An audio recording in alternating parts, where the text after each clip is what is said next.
Well, hello model car fans, welcome to the Muscle Car Modeler. My name is Raul, and this week's build here is a 69 Chevelle SS 396. And I did this one as a pretty common hardtop here. This is based on the Malibu Sport Coupe, and which is pretty common in those days, but 69 was a little bit different than some of the other years. 66, 67, 68, the VIN numbers actually told you it was an SS car, but it didn't tell you what motor specifically it had, but they were SS 396, just which version of the 396 it had was kind of unknown. But the VINs actually didn't tell you that, just that it was an 8-cylinder car. But the first couple letters of it did tell you it's an SS. Later, these 69s and stuff, they kind of dropped that and made it more of an actual option and not really a separate model. So the VINs don't really tell you if it's an SS, and when they did that, some things actually changed and made the SS package a little more available in certain trim lines. So in 69, they did have the SS package, but you could get it on the 300 body style as well. So it would have the window frames around the windows and the pillared sedan hardtop, two-door sedan, and which is quite an interesting combo. And I actually have a resin body to build one of those, but that's, you know, one of the weird options. And a bench seat was available in these. It no longer was standard to have the bucket seats as it kind of was in 66, 67, and I believe 68. So 69, that started to kind of go away, but most of them have the bucket seats. And then this stripe is actually an option, not necessarily strictly an SS thing, but it looks really good, and I kind of like mine all kind of dolled up. So I built this one as the SS 396, but the L78 solid lifter 375 horsepower version, because there were a few different levels of the 396. The 427 wasn't really available in the Chevelle except for the very few Copos that were actually built. And the most notorious of those is the Yenko 427 Chevelles, which 99 of those were made. But I really got into that particular car when I did my video on the Revell version that I turned into a 427 Yenko Chevelle. And to compare this particular build to that one really isn't fair, because this is the AMT kit, but it's been around a very long time. So, fun car, lots of cool statistics, and a lot of them were made, but a lot of fun too. But 69, they did do some updates to the body style. The grille is definitely 69. They updated from the 68, just changed the center bar location, the way the headlights are trimmed a little bit, and just a couple of tweaks to the front end, but not much. The hood is the same, although yes and no. Here's an interesting parts fact for you, if this stuff kind of you like this stuff. I do. 68 and 69 Chevelles, the hoods are not really interchangeable. They are and they're not.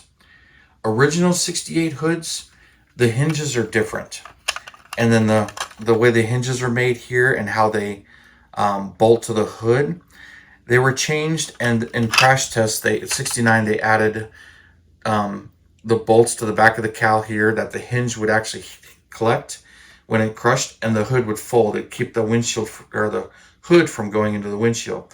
So 69s have that change. So the hood hinges are changed, and because of that, how the hood bolts to the hinges is changed. So 68 or an earlier, 68 hoods have a different style hinge, and they don't have those provisions, and the hoods don't bolt to the 69 hinges. The hoods don't bolt to them. So they are interchangeable, and all the reproductions are the 69 design. The hood hinges are the 69 design. So if you have an original 68 and you're looking for an original hood, it's much harder to find, but a 69 hood will work. And the reproduction 69, you just have to get the 69 hinges. And they just have the cup that hits those bolts, but your cowl does not have those bolts sticking up. My 71 Chevelle has them. All the Chevelles have them, and many of the cars later. But that's there to keep the hood from, when the car is wrecked in the front, from going in the windshield. It hits those bolts and makes the hood fold. So anyway, kind of a neat little piece of trivia for you if you did not know that. Um, Another thing for the 69 Chevelles is they added a whole bunch of colors. Um, this one I decided I wanted to do it in Hugger Orange, as it's just very striking, and I did it with the black stripe. I do plan to do another one with the white stripe. So fun to build. Now this is an older build for me. I mentioned that I did this one in 2011, long before the Revell kit came out. The Revell kit is awesome. So I'm not going to say this is a bad kit. It dates back to 1969. So it's an old kit, the 68, 69 tooling. But it's been around and repopped and repopped. And one of the major flaws is it's got this molding here. That's a 68 molding. It's never been removed. It's always been on the 69. And I chose to leave it and just paint it. 68, that's a chrome molding. And then this can be black on the underside here. But the 69 has it, and it's kind of hard to remove. But you could do it.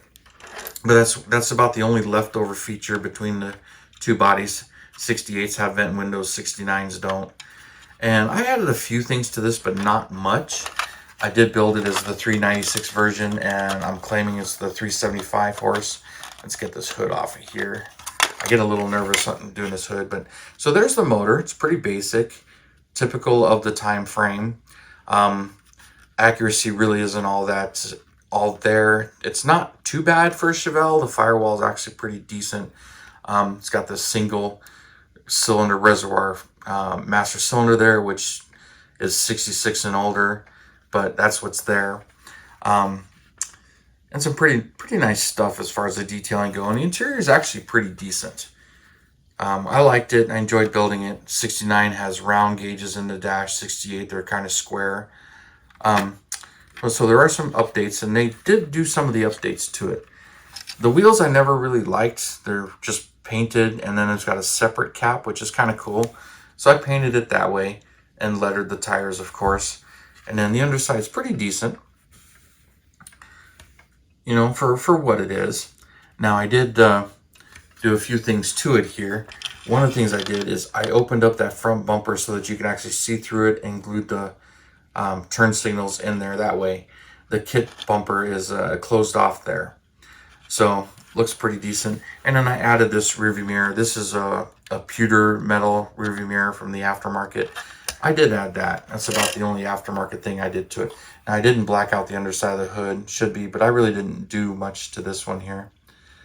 Did some cleaning up to that because it did hit the air cleaner there. So we'll get this going back on there. And some pretty nice bare metal foiling, especially on those cowgirls right there. They came out nice. Now, interestingly, this did really well for me as far as showing it off that particular year in 2011. Brought it to the club meeting, and I won the club theme for it. So I got a trophy for that, for the club theme. And then at the end of the year, the club picks the best overall winner. And I'll post these photos up. And this one actually won the club best model for that year. So I thought that was really cool, and really happy that. And then at another show, I entered it. It actually got best paint on it, which blew me away. So this one's actually won 3 awards for me, which really cool. Especially for a kit like this that I spent some time. And if you know this kit, I spent a lot of time getting those taillights to fit, getting the curvature to go along with it. And I had to strip the taillights and re-chrome them when I did that. So I basically resanded and arched those. You can see my fingerprint there. But I'll clean that off there. But this thing shows and looks pretty good for what it is. Now, AMT did eventually come out with a convertible kit. I've got this silly photo of me, being excited about that one finally being repopped. Even though I looked and that was back in 2013, and I still haven't built that one. But I got that, and I got many of these in my stash. And kind of a bonus, I got a little story here of another one, just to kind of show you. This one right here, this is a friend of mine's. I didn't build this. And ironically, you can see the front bumper there where it's just blacked out. And this is his build. Now, from a friend of mine that I met long ago when I was about 25, I'm a big car nut. she was really into cars too, so it was really easy to talk to her. I liked building models, and I was building models back then, and she did too a little bit. So we got to talk cars and models and everything back then. Just a real good friend.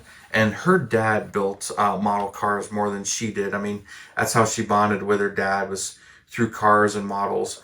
Now, fast forward many years later, um, here I am working in another job because we met at a dealership, and she ended up I ended up at another dealership where she was working. We got reacquainted and talking and everything. Well, and she's just a few years older than me, so her dad is in his 70s and 80s, and unfortunately, they were moving him into a home and everything, and they didn't know what to do with some of his models and everything. So they gave me his build-ups. Well, this is one of his build-ups. Now, it's really nice, and I kind of like it. It's a custom. He had a lot of fun with it, and he did a nice job with it too. And I'm like, okay, this is really cool. And I thought, you know what, I could probably rebuild this or have a little bit of fun with it and everything.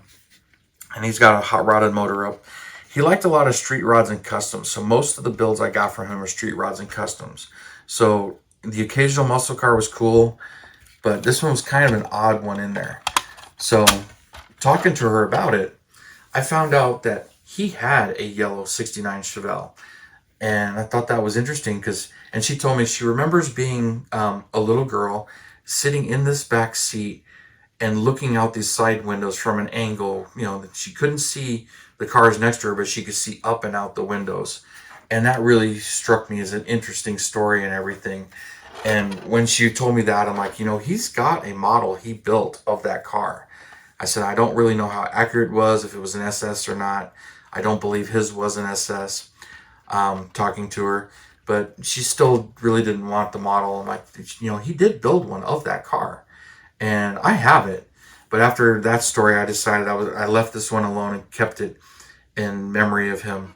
I don't believe he's with us today. It's been a few years since I've talked to her.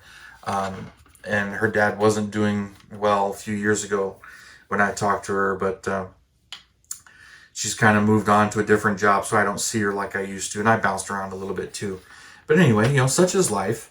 But I figured I would show this one off and, get that one going. But, that's not my build. This one is my build. And I've got a number of these. I think I got another 3 of them unbuilt, plus another Revell 69 that I plan to do as the SS. And you can't really compare this one to the Revell. The Revell one's a very nice kit, and I thoroughly enjoyed building that one. And I got to build a 68 Revell as well.